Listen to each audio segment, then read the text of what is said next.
Jeg får ikke lommepenge. Ja. Nej, jeg gør ikke mere. Jeg starter på det. Men nogle gange får jeg lommepenge, hvis jeg henter min lille søster fra SFO'en. Nej, jeg gør ikke sådan. Kun til jul og fødselsdag. Nej, jeg gør ikke. Ja.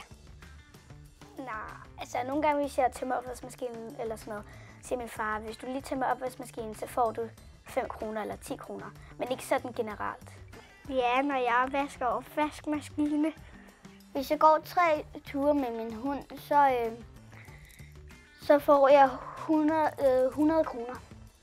Gør bare, hvad min mor og far siger. Lige pludselig så kan de for eksempel sige, dæk bord, tømme opvaskemaskinen og sådan noget. Det er meget, meget forskelligt. Altså, jeg har ikke fået så meget her på det sidste, fordi jeg ikke rigtig har gjort noget for det. Men det er generelt også sådan med tømme opvasken eller sådan noget. Jeg får altid en streg, og så når ugen er færdig, så får jeg alle pengene. Altså, jeg får ikke noget for, hvor meget jeg gør, uanset om jeg vasker op, tømmer bordet. Altså, jeg får ikke lommepenge. Jeg skal bare hjælpe med at gøre rent for min mor, for hun er rengøringsdamen i mit hus.